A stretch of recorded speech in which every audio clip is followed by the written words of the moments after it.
ഇന്ന് ഇന്ത്യയിൽ നടക്കുന്ന ഏറ്റവും വലിയ പ്രശ്നം അയോധ്യ ക്ഷേത്രത്തിലടക്കം നടക്കുന്ന അമ്പലക്കൊള്ളകളാണെന്ന് AICC general secretary KC Venugopal MP.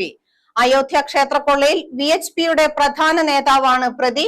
ആർക്കെതിരെയും ഒരു നടപടിയും എടുക്കുന്നില്ലെന്നും അദ്ദേഹം പറഞ്ഞു. കണ്ണൂരിൽ മാധ്യമങ്ങളോട് സംസാരിക്കുകയായിരുന്നു KC വേണുഗോപാൽ MP. ഇന്ന് ഇന്ത്യയിലെ ഏറ്റവും വലിയ പ്രശ്നം എന്താണ്? നമ്മളെല്ലാം വിശ്വസിച്ചിരുന്ന അയോധ്യയിലെ രാമക്ഷേത്രത്തിൽ വൻ കൊള്ളയാണ് നടന്നിരിക്കുന്നത്. ഇന്ന് RSS ഇന്ന് പറഞ്ഞിരിക്കുന്നത് അവർക്ക് ഖേദമുണ്ടെന്ന്. ഇത് മോഷണം നടത്തി കഴിഞ്ഞിട്ട് കള്ളൻ ഖേദം പ്രകടിപ്പിച്ചാൽ തീരുമോ? അത് സ്വർണവും പണവും മോഷ്ടിച്ച അമ്പലത്തിൽ സ്വർണവും പണവും മോഷ്ടിച്ച മോഷ്ടാക്കൾ തന്നെ ഞങ്ങൾ ഖേദിക്കുന്നു എന്ന് പറഞ്ഞാൽ തീരുന്നതാണോ അത്? ഇത് വിശ്വാസത്തിനെതിരെയുള്ള കടന്നാക്രമണമല്ലേ? അയോധ്യയുടെ പേരിൽ ഈ നാട്ടിൽ 40-40 വർഷക്കാലമായിട്ട് അവർ നടത്തുന്ന പ്രചരണം എന്തായിരുന്നു? ഞങ്ങളെല്ലാം വിശ്വാസികളാണ്. ഈ വിശ്വാസത്തിനെതിരായിട്ടാണ് അവർ കടന്നാക്രമണം നടത്തിയിരിക്കുന്നത്. അയോധ്യയിൽ മാത്രമല്ല, ബദ്രീനാഥിൽ, കേദാർനാഥിൽ ഹിന്ദു സമൂഹം വിശ്വസിക്കുന്ന ഏറ്റവും മഹത്തരമായ ക്ഷേത്രങ്ങളെല്ലാം കൊള്ളയടിക്കാനായിട്ട് BJPയും സംഘപരിവാറും ഉപയോഗിക്കുകയാണ്.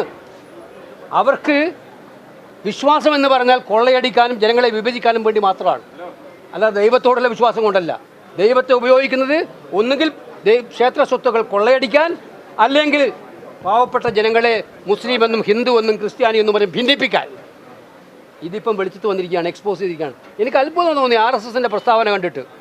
ഇതിനൊക്കെ ജൂലൈ 20 തുടങ്ങുന്ന പാർലമെന്റ് സമ്മേളനത്തിൽ മറുപടി പറയിപ്പിക്കും. ജനാധിപത്യത്തെ കശാപ്പ് ചെയ്യുകയാണ് മോദി സർക്കാർ എന്നും KC വേണുഗോപാൽ MP പറഞ്ഞു.